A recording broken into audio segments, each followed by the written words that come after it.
Hi hello welcome to Aadab TV. నేను మీ journalist Sai. రీసెంట్గా ఒక 10 రోజుల నుంచి దేశవ్యాప్తంగా ట్రెండింగ్ అవుతున్న పదం ఓట్ చోరీ. దాదాపు కొన్ని లక్షల ఓట్లు మ్యానిపులేట్ చేయటం ద్వారానే బీజేపీ వరుసగా అధికారంలోకి వస్తుంది. అన్ని చోట్ల ఓట్లని దొంగతనం చేస్తున్నారు మోడీ ఈసీతో కలిసి అని చెప్పి రాహుల్ గాంధీ చాలా తీవ్రమైన ఆరోపణలు చేస్తున్నారు. ఈసీ కొంత కౌంటర్ ఇచ్చింది, దానికి మళ్ళీ వీళ్ళు కౌంటర్ ఇస్తున్నారు. ఓన్లీ ఓట్ చోరీ వల్లే ఎగ్జిట్ పోల్స్ అనేవి కూడా తారుమారైపోతున్నాయి, కేవలం దానివల్లే బీజేపీ గెలుస్తూ వస్తుందని పదే పదే ప్రస్తావిస్తున్నారు రాహుల్ గాంధీ. అసలు ఏంటి ఓట్ చోరీ? నిజంగానే దేశవ్యాప్తంగా గణనీయమైన సంఖ్యలో ఓట్ల చోరీ జరుగుతుందా? దానివల్లే బీజేపీ గెలుస్తుందా అనే అంశాలు మనతో మాట్లాడటానికి senior analyst and senior journalist Kamar Prasad గారు ఉన్నారు మనతో. నమస్తే సార్. నమస్తే. ఎలా ఉన్నారు సార్? బాగున్నా. సరే, ఏంటి ఓట్ చోరీ అనే పదం దేశవ్యాప్తంగా ట్రెండింగ్లో ఉందని చెప్తున్నారు కాంగ్రెస్ పార్టీ వాళ్ళు. సరే, ట్రెండింగ్ పక్కన పెడితే ఏంటి అసలు ఓట్ చోరీ నిజంగానే జరుగుతుందా? జరగడానికి ఆస్కారం ఎంతవరకు ఉంది? ఓట్ చోరీ అనేది ట్రెండింగ్ చేస్తూ ఉన్నారు. వాస్తవంగా ట్రెండింగ్లో ఉన్న పదమే అది. మైనస్లో ట్రెండ్ ఉందా, ప్లస్లో ట్రెండ్ ఉందా అనేది తీసి మొత్తానికి జరుగుతాం. అయితే ఓట్ చోరీ అనేది ఎట్లా జరుగుతుంది, ఎందుకు జరుగుతుంది అంటే, గతంలో బ్యాలెట్ పత్రాలు అన్నప్పుడు రిగ్గింగులు జరిగేటి.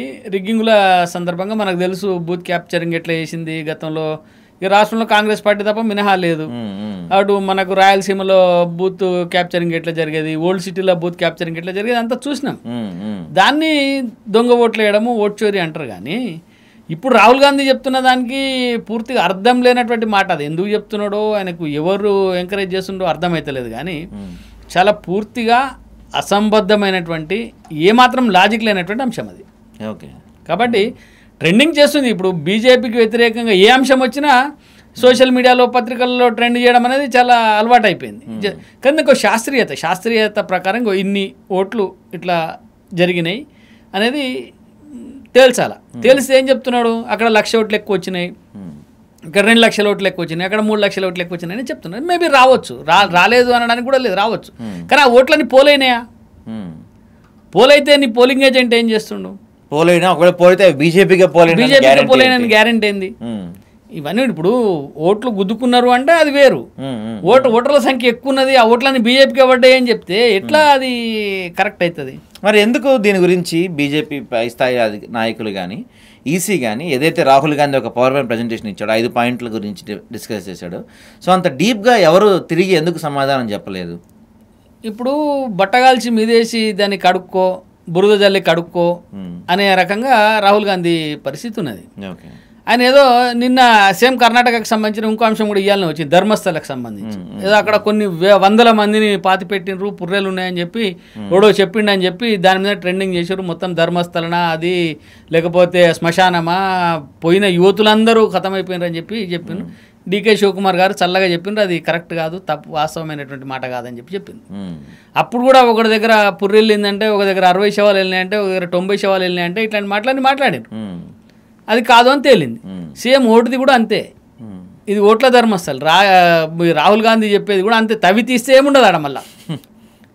సేమ్ అట్లాంటి పరిస్థితే ఉంటుంది ఇక్కడ. నేనేమంటున్నాను అంటే, ఓట్లు అధికంగా నమోదు కావడం అనేది సహజం. అది ఎక్కడైనా ఒక వ్యక్తి, నేను ఇక్కడ హైదరాబాద్లో ఉంటున్నా, నా ఓటు మా ఊర్లో కూడా ఉంటుంది, ఇక్కడ కూడా ఉంటుంది. దాన్ని తీసేయడము అంటే తీసేయాలి. అట్లా ఉండడం నేరమే కావచ్చు. ఎవరు తీసేయాలి? ఇప్పుడు తీసేసేది మనమే తీసేసుకోవాలి, లేకపోతే ఎవడన్నా పొలిటికల్ పార్టీ కూడా అబ్జెక్షన్ చేసి తీసేయాలి. అయితే 2 దగ్గర ఓటు ఉన్నంత మాత్రాన 2 దగ్గర ఓటు చేయలేం కదా.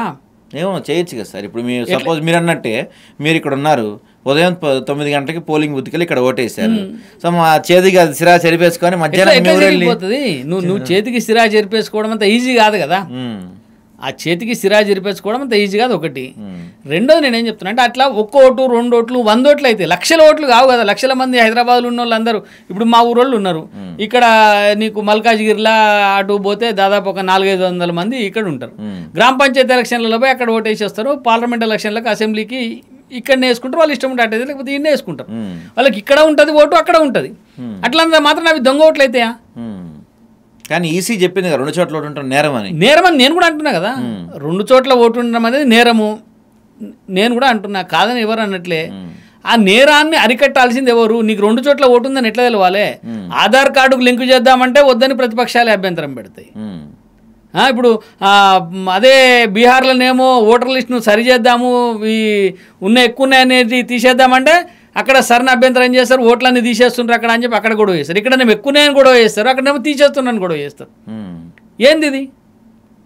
నీకు ఒకటి అభ్యంతరం ఉంది, ఎక్కువ ఓట్లు తీసేయాలా, నువ్వు పోరాటం దేశం అంతా చేస్తున్నావు. మరి ఎక్కువ గుజరాత్ బీహార్లో తీసేస్తామంటే ఎందుకు అడ్డుకుంటున్నావు? ఎక్కువ ఓట్లు కాంగ్రెస్ పార్టీ ఓట్లు అంటున్నాడు. ఎట్లయితే నేను అనేది అదే, నువ్వు ఒక ఓటర్ను ఇది కాంగ్రెస్ ఓటు ఇది బీజేపీ ఓటు అని ఎట్లా చెప్పగలుగుతావు? ఇప్పుడు మొన్న అసెంబ్లీ ఎలక్షన్లలో కాంగ్రెస్ పార్టీకి వేసిన ఓట్లు, దాని తర్వాత పార్లమెంట్ ఎలక్షన్లు వచ్చినాయి, అసెంబ్లీకి ఓడిపోయిన దగ్గరలలో పార్లమెంట్ అభ్యర్థి బీజేపీ గెలిచిండు. మరి నువ్వు ఎట్లా చెప్తావు? ఏ ఓటర్ అయితే ఓటేసిండు ఎట్లా చెప్తావు? ఇప్పుడు సంజయ్ గారు అన్నారు అసెంబ్లీకి ఓడిపోయిండు, అదే పార్లమెంట్కి బ్రహ్మాండమైన మెజార్టీతో గెలిచిండు. ఒక ఉదాహరణ తీసుకుందాం, మొన్న కార్పొరేషన్ ఎలక్షన్లు జరుగుతాయి, ఎమ్మెల్యే బీజేపీ గెలిచిండు. ఆ కార్పొరేషన్ ఆ ఎమ్మెల్యే పరిధిలో ఉన్న కార్పొరేటర్లు అందరూ ఓడిపోయినారు అనుకో, ఓడిపోయారు, చాలా దగ్గర ఓడిపోయినారు. ఓడిపోతే అంటే బీజేపీకి పడ్డ ఓటు ఒక దగ్గర కాంగ్రెస్ కూడా పడుతుంది, కాంగ్రెస్కి పడ్డ ఓటు ఇంకో దగ్గర బీఆర్ఎస్ కూడా పడుతుంది. నువ్వు ఫలానా ఓటు ఫలానా పార్టీకే వేస్తారని చెప్పి ఎట్లా నిర్ధారించగలుగుతుండు రాహుల్ గాంధీ? నువ్వు ఓట్లు ఎక్కువ ఉండడం వల్లనే బీజేపీ గెలిచింది అనేటువంటి మాట కరెక్ట్ కాదు. ఓట్లు ఎక్కువ ఉన్నాయి, దాన్ని తీసేయాలంటే కూడా ఎవరు చేయాలి? ఇప్పుడు ఓటు వెంటనే నీకు మనం నమోదు చేసుకోగానే నీకు ఓటర్ లిస్టు మన ఎన్నికల నాటికి పూర్తి కాదు కదా. నువ్వు ఓటుకు నమోదు చేసుకుంటావు, దానికి ముందొక నోటిఫికేషన్ వేస్తారు, ఓట్లు నమోదు చేసుకోండి అని. ఓట్లు నమోదు చేసుకున్నాక వెరిఫై చేసుకోండి అని ఒక నోటిఫికేషన్ వేస్తారు, వెరిఫై చేసుకున్నాక అందులో తప్పులు ఉంటే సరిదిద్దుకోండి అని నోటిఫికేషన్ వేస్తారు. ఆ నోటిఫికేషన్ వేసినప్పుడు మన అభ్యంతరాలను తెలిపితే డిలీట్ చేస్తారు, కలుపుతారు, రెండు ఉంటాయి కదా. మరి డిలీట్ చేయాల్సినప్పుడు నువ్వు అట్లాంటి అభ్యంతరాలు ఉన్నప్పుడు కాంగ్రెస్ పార్టీకి ఉండేటువంటి క్షేత్రస్థాయి కార్యకర్తలు ఏం చేస్తున్నారు? ఇతర పార్టీలు ఇప్పుడు ఇండియా కూటమి అంతా మాట్లాడుతున్నాయి కదా, వాళ్ళ కార్యకర్తలు ఏం చేస్తున్నారు? అప్పుడు ఎందుకు డిలీట్ చేయించలే? ఇప్పుడు ఒక ఊర్లో ఉదాహరణకి మా ఊరు ఉంది, 3000 ఓట్లు, 3000 ఓట్లు ఉండాలా. 3000 ఓట్లు ఉండే దాంట్లో 4000 ఓట్లు వచ్చినాయి అనుకుందాం. ఈ 1000 ఓట్లు ఎట్లా అదనంగా ఇందులో చేరినాయి అనేది మా ఊర్లో ఉండే బీజేపీ, కాంగ్రెస్, టీఆర్ఎస్, ఇంకో సిపిఐ, సిపిఎం అన్ని పార్టీలు చూస్తారు కదా. ఇప్పుడు 1000 మంది అదనంగా రావాలంటే వాడు ఈ భూమి మీద మన దేశంలో ఉండే మనిషే కావాలి కదా. వాళ్ళు ఎట్లా వచ్చిండ్రు అనేది పరిశీలన చేస్తారు కదా. మరి పరిశీలన చేయలేదంటే ఎవరు చేయలేనట్టు? నువ్వు ఈసీ ప్రజల ముందర పార్టీల ముందర అభ్యంతరాలు చెప్పండి అని చెప్పి పెట్టినప్పుడు వాటి మీద అభ్యంతరాలు చెప్పకుండా వాటి మీద ఈసీ నువ్వు అభ్యంతరాలు ఇచ్చినా తీసేయకపోతే ఈసీ తప్పు. ఇప్పుడు ఈసీకి ఇంటింటికి పోయి చెక్ చేసేంత యంత్రాంగం లేదు. నీకు ఓటర్ లిస్ట్ వచ్చిన తర్వాత బ్లాక్ లెవెల్ ఆఫీసర్లు ఉంటారు, లేకపోతే వాళ్ళను పక్క పెడదాం నీ పార్టీ కార్యకర్తలు ఉంటారు. నీకు ఓటర్ లిస్టును రెవెన్యూ ఆఫీస్ దగ్గరనో గ్రామ పంచాయతీ ఆఫీస్ దగ్గరనో పెడతారు. పెట్టినప్పుడు దీన్ని నువ్వు చూసుకోండి, సరి చేసుకోండి అని చెప్పి మనకు నోటిఫికేషన్ టైం ఇస్తారు. ఇచ్చిన తర్వాత ఫైనల్ ఓటర్ లిస్ట్ రిలీజ్ చేసేటప్పుడు కూడా ఇందులో ఏమైనా తప్పులు ఉంటే కంప్లైంట్ చేయండి, డిలీట్ చేయండి, డిలీట్ చేసేందుకు అడిషన్కు టైం ఇస్తారు కదా. మరి అప్పుడు అంతా పట్టించుకోకుండా, అప్పుడంతా చూడకుండా పూర్తిగా అయిపోయిన తర్వాత ఎన్నికలలో దొంగోట్లు పడ్డాయి, వాళ్ళు గెలిచిండ్రు అనే మాట ఏ రకంగా చెప్తారు? రాహుల్ గాంధీకి ఏ రకంగా నైతికత అనిపిస్తూ ఉన్నది మాటలు మాట్లాడడానికి? అంటే మరి మీరు అన్నట్టే నిజంగా ఎంత జరగలేదు అనుకుందాం ఒకవేళ, మరి రాహుల్ గాంధీ అడుగుతున్నట్టు సీసీ ఫుటేజ్ ఇవ్వటానికి ఎందుకు ఈసీ వెనకడుగేస్తుంది? ఇప్పుడు ఎలక్షన్స్ అనేది దొంగచాటు వ్యవహారమే కాదు. సీసీ ఫుటేజ్ ఇమ్మని ఆయన ఎందుకు బహిరంగంగా విలేకరుల సమావేశం పెట్టి చెప్పాలా? వాళ్ళు అడుగుతున్నారు కదా అఫిడవిట్ ఇవ్వమని, అఫిడవిట్ ఇవ్వచ్చు కదా, ఎందుకు ఇస్తలేవు అఫిడవిట్? అంటే గతంలో ఒక బీజేపీ ఎంపీ కూడా ఇలా అడిగినప్పుడు అఫిడవిట్ ఏం అడగకుండా డైరెక్ట్గా ఇచ్చారు. కేవలం రాహుల్ గాంధీ అడిగితే మాత్రం అఫిడవిట్ అడుగుతున్నారు. అంటే బీజేపీ ఎంపీ రాహుల్ గాంధీ సమానమేనా? ఎందుకు? రాహుల్ గాంధీ ఒక ప్రతిపక్ష నాయకుడు, ఒక మొత్తం దేశానికి అందరికి సంబంధించినటువంటి ఒక మాట మాట్లాడుతున్నాడు. ఆ బీజేపీ ఎంపీ స్థానికంగా ఏదో ఉండేటువంటి ఒక అంశం మాట్లాడి ఉండొచ్చు. ఆయనతో ఎందుకు పోల్చుకుంటున్నాడు రాహుల్ గాంధీ? ఇప్పుడు ఒక స్థానికంగా ఒక ఎంపీకి సంబంధించిన ఏదైనా చిన్న సమస్య ఉండి అడిగిండేమో, అది వేరు కదా. నువ్వు దేశానికి మొత్తానికి సంబంధించినటువంటి మాట మాట్లాడుతున్నావు కదా, దేశం మొత్తం మీద ఓట్ల చోరీ జరిగిందని చెప్తున్నావు, యాత్రలు చేస్తున్నావు కదా. అనిపిస్తలేదు ఇది కేవలం పబ్లిక్లో పోయి ఒక ఇష్యూ చేసి దీని ద్వారా జనంలోకి పోవడానికి ఒక ప్రయత్నం చేస్తున్నట్టుగా కనపడతలేదా? ఇదంతా ఎందుకు? నీకు ఇంత ఖర్చు ఎందుకు? ఇంత ఓటు ఆధారు ఎందుకు? యాత్రలు ఎందుకు? లేకపోతే రక్షిస్తా అని చెప్పి ప్రజల ముందర మాట్లాడడం ఎందుకు? ఈ టీవీలలో ఇంటర్వ్యూలు ఎందుకు? ఒక్క అఫిడవిట్ ఇచ్చేసి అయిపోతుంది కదా, నీకు అఫిడవిట్ ఇచ్చి నీకు ఏమేమి సమస్యలు ఉన్నాయి, ఎందుకు మాట్లాడాలి, ఎందుకు మాట్లాడుతున్నావు, ఇది తప్పు ఇది కరెక్ట్ అని చెప్పి ఇస్తే ఈసీ ముందర పెడుతుంది కదా నీకు. అట్లా అనకుండా నువ్వు ప్రెస్ కాన్ఫరెన్స్లో మాట్లాడితే ప్రెస్ కాన్ఫరెన్స్లో వచ్చినటువంటి మాటలను చూసుకొని ఈసీ మాట్లాడాలనా? ఆరోపణలు కాదు, నీకు కావాల్సినటువంటి ఏదైతే అనుమానాలు ఉంటాయో వాటి మీద నువ్వు అఫిడవిట్ ఇచ్చి దానికి సంబంధించినటువంటి సమాచారాన్ని తీసుకొని చెప్పి ఈసీ కూడా చెప్తా ఉన్నది కదా, వాళ్ళు ఏమంటలేరు కదా. కానీ ఆ పని ఎందుకు చేస్తలేడు రాహుల్ గాంధీ అంటే, గతంలో అనేక సార్లు నోరు జారి సుప్రీంకోర్టుతో కూడా చివాట్లు తిన్నటువంటి వ్యక్తి రాహుల్ గాంధీ. అంటే ఈయన చేసేటువంటి ఆరోపణలలో పసలేదు. ఓటర్లు ఎక్కువైనంత మాత్రాన వాళ్ళందరూ బీజేపీకే వేస్తారు అనేటువంటి ఒక భ్రమలో రాహుల్ గాంధీ ఇంకా బతుకుతూ ఉన్నాడా? అట్లా ఒకవేళ అనుకుందాం, ఇదే రకంగా చేయొచ్చు అనుకుంటే, పశ్చిమ బెంగాల్లో 3 సార్లు మమతా బెనర్జీ ఎందుకు గెలిచింది? తెలంగాణలో కాంగ్రెస్ పార్టీ ఎందుకు గెలిచింది? కర్ణాటకలో కాంగ్రెస్ పార్టీ ఎందుకు అంటే మీరు అన్నట్టు ఇప్పుడు BLO ఇప్పుడు బూత్ లెవెల్ ఆఫీసర్ ఎవరైతే ఉంటారో ఈ అధికారులు మొత్తం ఆఖరికి మన ఎలక్షన్ జరగాలంటే కూడా స్టేట్ ఎలక్షన్ CEO ఎవరిని పెట్టాలనేది కూడా రాష్ట్ర ప్రభుత్వం సిఫార్సు చేసిన వాళ్ళనే CEC నియమిస్తుంది ఇక్కడ. అవును. సో మీరు అన్నట్టు బెంగాల్లో వరుసగా 3 సార్లు మమతా బెనర్జీ గారు ఉన్నారు కాబట్టి ఆ CEO దగ్గర నుంచి BLO దగ్గర నుంచి మొత్తం అధికారులు మొత్తం వాళ్ళ గుప్పెట్లో పెట్టుకొని వాళ్ళ ఇష్టానుసారంగా ఓట్స్ యాడింగ్ జరిగి ఉండొచ్చేమో కదా. నేను అట్లా జరిగి ఉండొచ్చు అని నేను అనట్లేదు. జరిగి ఉన్నా జరగకపోయినా ప్రజాస్వామ్యాన్ని గౌరవించే పార్టీగా బీజేపీ ఏం చెప్తోంది, 2 సీట్లే గెలిచింది గతంలో ఒకసారి. అప్పుడు ఏం కాంగ్రెస్ పార్టీ ఓట్ చోరీకి పాల్పడ్డది, కాంగ్రెస్ పార్టీ మొత్తం ఓట్లను కొనేసింది. అప్పట్లో ఈవీఎంలు కాదు, ఓటే ఎలక్షన్ ఓటర్ లిస్ట్ ఉంది, బ్యాలెట్ ఉంది. ఇంకా అప్పుడు ఈజీ కదా కాంగ్రెస్ పార్టీ గుద్దుకోవడానికి అని అనలేదా బీజేపీ? కాంగ్రెస్ పార్టీ గుద్దుకొని గెలిచింది, రిగ్గింగ్ చేసింది, మొత్తం దేశమంతా రిగ్గింగ్ చేసింది అని చెప్పి అప్పుడు అద్వానీ గారు వాజ్పేయి గారు ఈ ఓటు చోరీ యాత్రలు చేయలేదు కదా. ప్రజాస్వామ్యంలో ప్రజలు ఇచ్చినటువంటి తీర్పును గౌరవించిండ్రు. ఎస్, మాకు తక్కువ ఓట్లు వచ్చినాయి, కాంగ్రెస్ పార్టీకి ఎక్కువ ఓట్లు వచ్చినాయి, కాంగ్రెస్ పార్టీ అధికారంలో ఉంది, రేపు ఓటర్ల మనసును మేము చూరగొంటాం, ఓట్లు మా వైపు వచ్చేట్టుగా మా ఐడియాలజీని తీసుకొని పోతాం జనంలోకి అని చెప్పి వాళ్ళు భావించిండ్రు. అట్లా అదే రకంగా పోయినరు. తర్వాత 30 ఏళ్ళు కష్టపడ్డ తర్వాత పవర్లోకి రాగలిగినరు.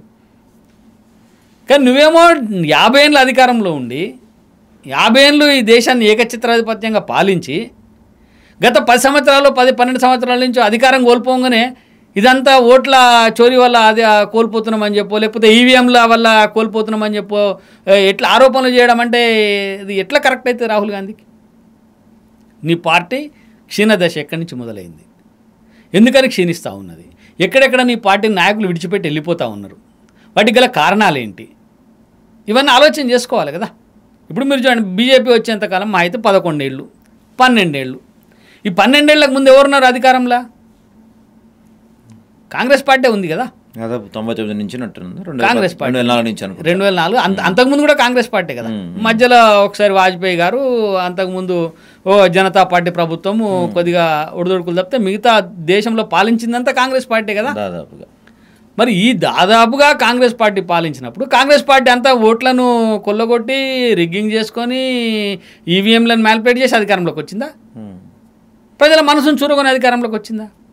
అంటే రాహుల్ గాంధీ గారు చెప్తున్నారు, ఏవైతే కొన్ని నియోజకవర్గాల్లో మేము ఖచ్చితంగా గెలుస్తాను ఎగ్జిట్ పోల్స్ వచ్చినాయో, కొన్ని రాష్ట్రాల్లో ఎగ్జిట్ పోల్స్ అంచనాలు కూడా ఒక్కసారిగా తారుమారైపోయాయి.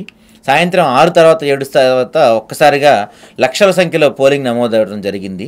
ఈ వివిప్యాట్లు ఇవ్వమంటే కూడా ఈసీ ఇవ్వట్లేదు, ఫుటేజ్ అంతా డిలీట్ చేస్తుంది, వెబ్సైట్లో కూడా ఉంచట్లేదు. సో ఇదంతా కూడా ఆ ఓట్ చోరీని కప్పిపుచ్చడానికి కోసం చేస్తున్న డ్రామా అని చెప్తున్నారు రాహుల్ గాంధీ. రాహుల్ గాంధీ గారు, నేను అదే చెప్తున్నాను, రాహుల్ గాంధీ గారు ఇప్పటికైనా రాహుల్ గాంధీ గారు ఆయన అడిగేటువంటి ప్రశ్నలన్నింటినీ లిఖితపూర్వకంగా డాక్యుమెంటేషన్ చేసి ఒక అఫిడవిట్ ఇవ్వమని ఎలక్షన్ కమిషన్ అడుగుతుంది. నువ్వు అట్లా ఇవ్వకుండా రోడ్డు మీద మాట్లాడడం ఎందుకు, మీడియా ముందు మాట్లాడడం ఎందుకు, జనంలోకి పోవడం ఎందుకు? పో ఎలక్షన్ కమిషన్ దగ్గరికి. ఇక్కడ ఏంటంటే కాంగ్రెస్ పార్టీ ఎప్పుడైతే ఓడిపోతుందో అప్పుడు ఓటు చోరీ జరుగుతుంది. కాంగ్రెస్ పార్టీ ఓడిపోతే ఈవీఎంలు పనిచేయి, కాంగ్రెస్ పార్టీ ఓడిపోతే రిగ్గింగ్ జరుగుతుంది. అంటే అధికారంలో ఉండడం కోసమే పుట్టిన మేము అనుకునే దశలో రాహుల్ గాంధీ ఉంటే కష్టం. రాహుల్ గాంధీ ప్రజల మనసును చూరుగా ఉండడం కోసం ఏం చేయాలి అనేటువంటి ఆలోచన చేయాలి. నువ్వు ఆయన చెప్పిండు, మహారాష్ట్ర ఉంది, మహారాష్ట్రలో మొన్న పార్లమెంట్ ఎలక్షన్లలో మహారాష్ట్రలో బీజేపీ దెబ్బతిన్నది, కాంగ్రెస్ పార్టీకి మేలు జరిగింది.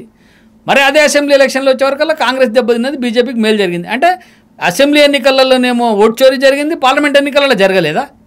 క్లారిటీ ఉండాలి కదా. మన తెలంగాణ ఉంది. తెలంగాణలో అసెంబ్లీ ఎన్నికలలో కాంగ్రెస్ పార్టీ మంచిగా విజయావకాశాలు మెరుగైనాయి, బాగా ఓట్లు పడ్డాయి, కాంగ్రెస్ పార్టీ అధికారంలోకి వచ్చింది. పార్లమెంట్ ఎలక్షన్లో రాగానే బీజేపీకి 8, కాంగ్రెస్కి 8 సీట్లు వచ్చినాయి. మరంటే ఇక్కడ అసెంబ్లీ ఎన్నికలలో కాంగ్రెస్ పార్టీకి పడ్డ ఓట్లన్నీ సొక్కం ఓట్లు, మంచి ఓట్లు, కాంగ్రెస్ పార్టీని చూసేసిండ్రు. పార్లమెంట్లో బీజేపీకి పడ్డ ఓట్లు మాత్రం దొంగోట్లు, ఓటర్ లిస్ట్ మ్యానిపులేషన్ వల్ల జరిగింది అనే మాట కరెక్ట్ ఎట్లయితుంది? అంటే రేవంత్ రెడ్డి కూడా ఏమన్నాడు, అసెంబ్లీ ఎలక్షన్స్ అయిపోయిన తర్వాత పార్లమెంట్ ఎలక్షన్స్ దాదాపు 4 నెలల సమయంలో బీజేపీ వాళ్ళు దాదాపు 1 కోటి దొంగోట్లను యాడ్ చేశారని కూడా. 1 కోటి చేస్తారు, 2 కోట్లు చేస్తారు. నువ్వేం చేస్తున్నావు? నీ బిఎల్ఓలు ఏం చేస్తున్నారు? నీ పార్టీ కార్యకర్తలు ఏం చేస్తున్నారు? ఓటర్ లిస్ట్ వేసిన తర్వాత గ్రామీణ ప్రాంతాలలో నువ్వు ఎందుకు చూసుకుంటలేవు? 1 కోటి దొంగోట్లు వేసి 1 కోటి ఓట్లు నమోదు చేసింది అనుకుందాం. అంటే రాష్ట్రంలో ఉండే ప్రజల కంటే ఎక్కువ మంది ప్రజలను బీహార్ నుంచో లేకపోతే మహారాష్ట్ర నుంచో తెచ్చి ఇక్కడ నమోదు చేసిండ్రా? ఈ రాష్ట్రంలో ఉండే ఓటర్లే కదా. అసెంబ్లీలో నీకెందుకు వేస్తారు, పార్లమెంట్లో బీజేపీకి ఎందుకు వేసిండ్రు?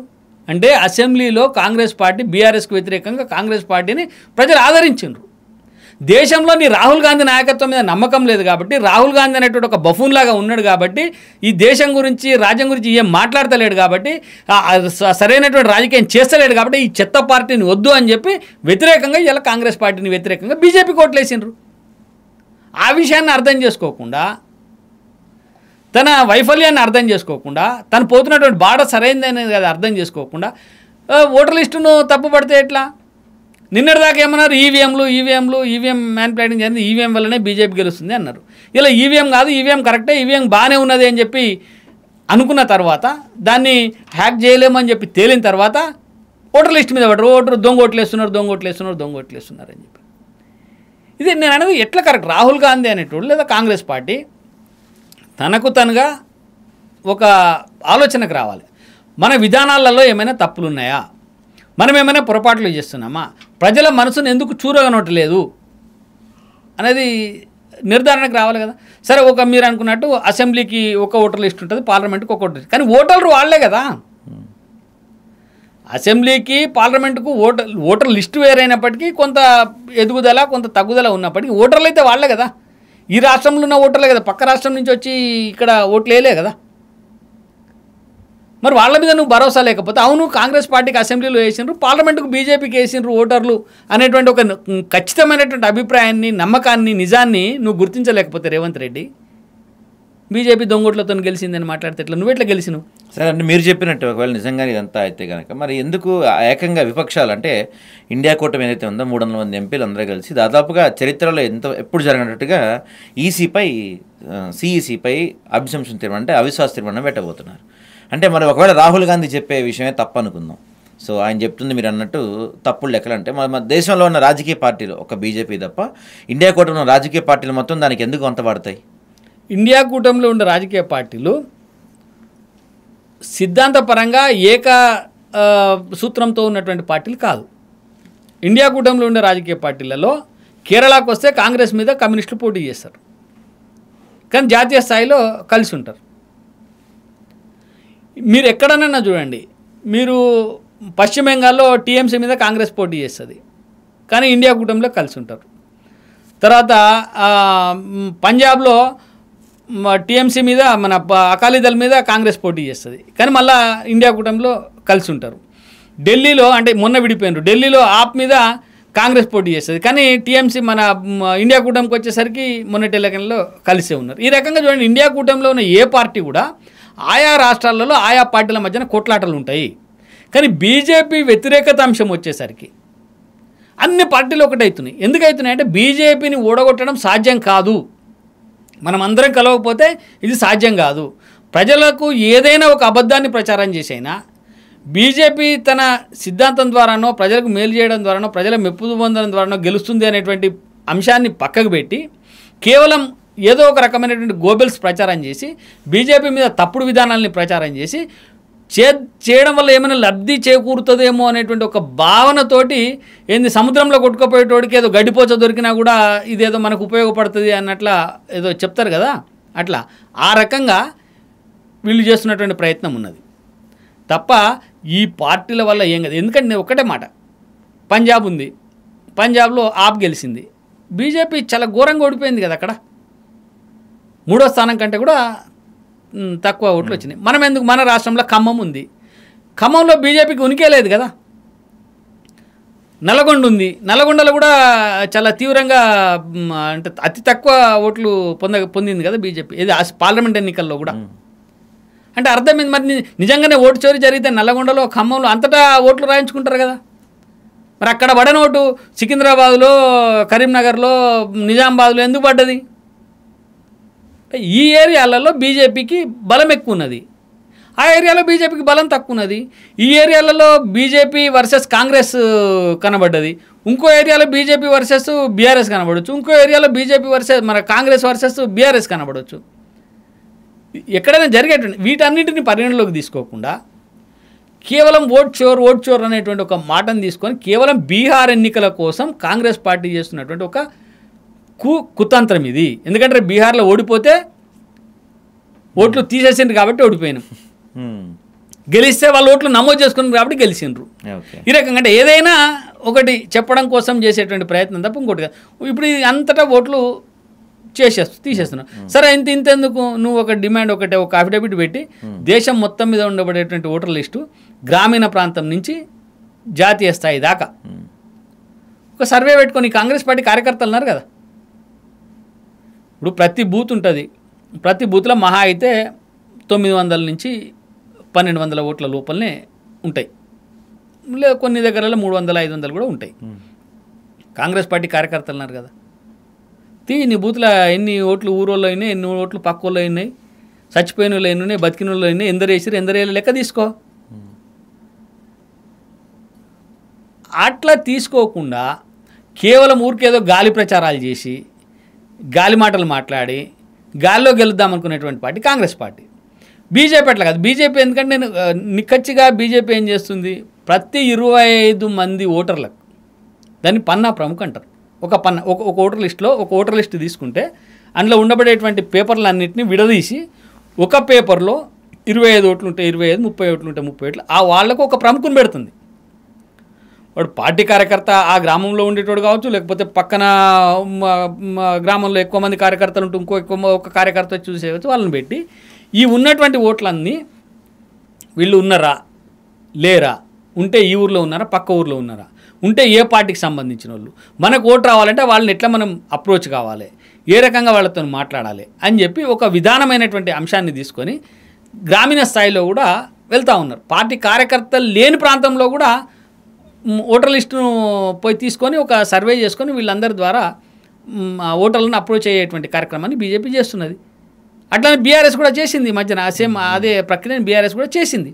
మరి కాంగ్రెస్ పార్టీ ఎందుకు చేయదు? అదే ఎలక్షన్ల ముందే తేలిపోతుంది కదా, నువ్వు ఓటర్ లిస్టును తీసుకొని ఓటర్ లిస్టుని అనాలిసిస్ చేస్తే ఎక్కడ ఎన్ని ఓట్లు ఎక్కువైనాయి, వీళ్ళు ఎవరు ఎందుకు వచ్చిండ్రు, ఇక్కడ ఎట్లా వేస్తున్నారు అనేది తేలిపోతుంది. సరే అది అనుకుందాం, ఓటర్ లిస్ట్ అయింది, పోలింగ్ బూత్కు పోయినాం, బూత్కు పోయినప్పుడు బూత్లో కాంగ్రెస్ పార్టీ కూడా ఏజెంట్ ఉంటాడు కదా, మరి కాంగ్రెస్ పార్టీ ఏజెంట్ అభ్యంతరం చెప్పడా దొంగోటు ఎవడో వచ్చేస్తుంటే? సరే ఒక బూత్లో చెప్పడు, ఆ బూత్లో కాంగ్రెస్ పార్టీకి తక్కువ కార్యకర్తలు ఉన్నారు, లేకపోతే బలం లేదు, ఎవడో కొనేసి అనుకుందాం, మొత్తం అంతా దేశమంతా అట్లనే ఉంటుందా? అంటే తన ఓటు ఇప్పుడు బై ఎలక్షన్లలో మరి ప్రియాంక గాంధీ గారు ఎట్లా గెలిచిండ్రు? ప్రభుత్వం వచ్చినాక గెలిచింది కదా ఆమె, భారీ మెజార్టీ, అది కూడా భారీ మెజార్టీ. మరి ఇది ఓటు చోరు చేయాలనుకుంటే అక్కడ కూడా చేసేది కదా. ఇప్పుడు నీకు ఎన్నికల ముందర ప్రతిసారి ఓటర్ లిస్టును ఎన్హాన్స్ చేయడమో డిలీట్ చేయడమో జరుగుతుంది. మరి ప్రియాంక గాంధీ ఎట్లా గెలిచింది అంటే వీళ్ళు చెప్పేటువంటి దాంట్లో ఎలాంటి వాస్తవం లేదు. మనకిడ ఫిరోజ్ ఖాన్ గారు ఉన్నారు, ఏది నాంపల్లికి సంబంధించి, ఆయన ఎప్పటి నుంచో చెప్తున్నాడు ఓల్డ్ సిటీలో ఎంఐఎం పార్టీ ఎక్కువ ఓట్లను నమోదు చేస్తున్నది, దొంగ ఓట్లు వేస్తున్నారు అని చెప్పి. మరి రేవంత్ రెడ్డి ఎందుకు ఆపలేకపోయిండు? కాంగ్రెస్ పార్టీ కదా ఫిరోజ్ ఖాన్ కూడా. అప్పుడు దొంగ ఓట్లు గుర్తులేదు కదా ఫిరోజ్ ఖాన్ చెప్పినప్పుడు, ఇప్పుడు గుర్తొచ్చింది. రాహుల్ గాంధీ చెప్తే కానీ గుర్తొచ్చిందా? అంటే ఇవన్నీ కూడా ఒక సిస్టమేటిక్గా లేనటువంటి మాటలు. ఇంకోటి జీరో ఇంటి నెంబర్, ఒకే తండ్రి పేరు చాలా మందికి ఉంది, ఒకే ఇంటి నెంబర్ చాలా మందికి ఉంది. ఇక్కడ నేను గమనించింది, మన ఇన్నారెడ్డి గారు అని చెప్పి తెలంగాణ ఉద్యమకారుడు ఇన్నయ్య అంటాం కదా, ఆయనది ఒక హాస్టల్ ఉంది. అంటే అక్కడ అనాథ పిల్లలు, తల్లిదండ్రులు లేని పిల్లలు అందరూ అందులో వచ్చి చేరుతారు, చదువుకుంటారు. వాళ్ళందరూ వాళ్ళు తండ్రి పేరు వచ్చినప్పుడు ఇన్నయ్య గారి పేరే రాస్తారు. వాళ్ళకి తల్లిదండ్రులు ఎవరో తెలియదు, అనాథ, ఇన్నయ్య గారి పేరే రాస్తారు. వాళ్ళు ఓటర్ లిస్ట్లో కూడా ఇన్నయ్య గారి పేరే రాస్తారు. ఒకవేళ వాళ్ళకి ఓటు వచ్చిన తర్వాత వాళ్ళ సర్టిఫికేట్ తీసుకుంటే కూడా తండ్రి దగ్గర ఇన్నయ్య అనే ఉంటుంది. అట్లాంటి మరి ఇన్నయ్య గారికి 500 మంది పిల్లలు ఉన్నారా? ఇన్నయ్య గారు తీసుకున్న ఒక చిన్న ఇంట్లో ఇంతమంది ఓటర్లు ఉన్నారా?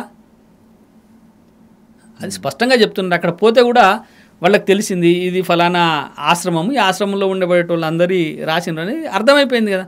దాన్ని కూడా ఇష్యూ చేస్తున్నారంటే వాళ్ళు ఎంత మూర్ఖంగా ఆలోచన చేస్తున్నారో మనం అర్థం చేసుకోవాలి. ఓకే ఓకే, చూద్దాం సార్. అంటే మరి నిజంగా అంటే మీరు అన్నట్టుగా ఇదంతా ఒకవేళ రాహుల్ గాంధీ బూమరాంగ్ అయిద్దేమో, ఏ అంశం లేకుండా ఈ అంశం ఎత్తుకున్న జనాలకు అనుమానం వస్తే మరింతగా కాంగ్రెస్ పార్టీ పరిస్థితి దిగజారిపోద్దో.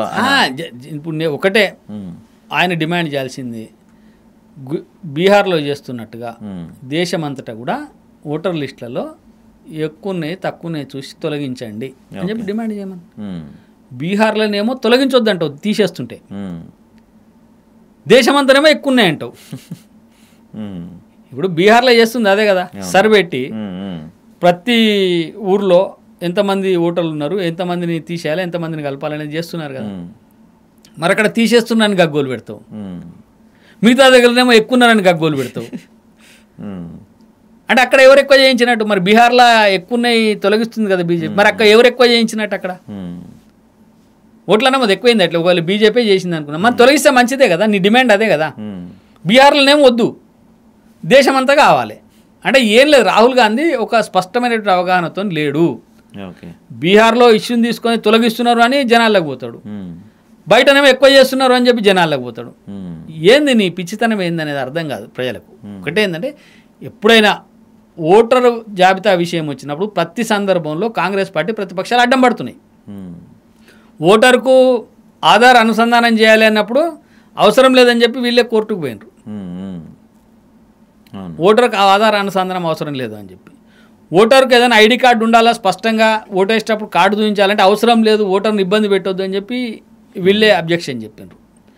బయట నుంచి వచ్చిన వాళ్ళకి కూడా ఓట్లు వస్తున్నాయి ఇక్కడ, ఇవన్నీ తప్పు, ఇతర దేశాల నుంచి వచ్చిన వాళ్ళు కూడా ఇక్కడ ఉన్నోళ్ళు ఓటు తీసుకుంటున్నారు, దాన్ని తొలగించాలి అంటే అట్లెట్లా చేస్తారు? బీజేపీ ఈ దేశం మీద దాడి చేస్తుంది, అందరి ఓట్లు తొలగిస్తున్నది అని చెప్పి, ఒక మతానియే తొలగిస్తున్నది అని చెప్పి అట్లా వీళ్ళే అభ్యంతరం చెప్పారు. చూసినాం నిన్న పాకిస్తాన్కి సంబంధించిన ఒక యువకుడు ఇక్కడికి వచ్చి ఒక అమ్మాయిని పెళ్లి చేసుకొని ఇక్కడ ఉద్యోగం చేసుకుంటా, బ్యాంకు లోన్ తీసుకొని, Aadhaar card, voter ID card అన్నీ సంపాదించుకొని ఇక్కడ ఉన్నాడు కదా. తీసేయాలన్నా వద్దు ఆయన ఓటు? అంటే ఇట్లా అంటే ఒక వాళ్ళకు నోటికి ఏదొస్తే అది అయితే ఈ రకంగా చేర్చిండ్రని, లేకపోతే తీసేస్తుండ్రని. తీసేస్తుండ్రు అంటే దేశమంతా తీసేయమని చెప్పు, చేర్చిండ్రు అని చెప్తే చేర్చిన వాటిని తీసేయమని చెప్పు. తీసేసే దగ్గరనేమో వద్దంటావు, తీసేయని దగ్గరేమో తీసేయమంటావు. ఇది రాహుల్ గాంధీకి అంటే ఒక ఆలోచన రహితంగా, ఆలోచన లేకుండా ఎవడే చెప్తే ఆ రకంగా మాట్లాడాలి, జనాలకు పోవాలి, ఏదో ఒక అంశాన్ని తీసుకొని పోయి, ఏ అంశం లేదు కాబట్టి ఇది ఒక అంశాన్ని తీసుకొని పోవాలనేటువంటి ప్రయత్నం తప్ప మరొకటి కాదు. Okay sir, okay sir, thank you sir, thank you.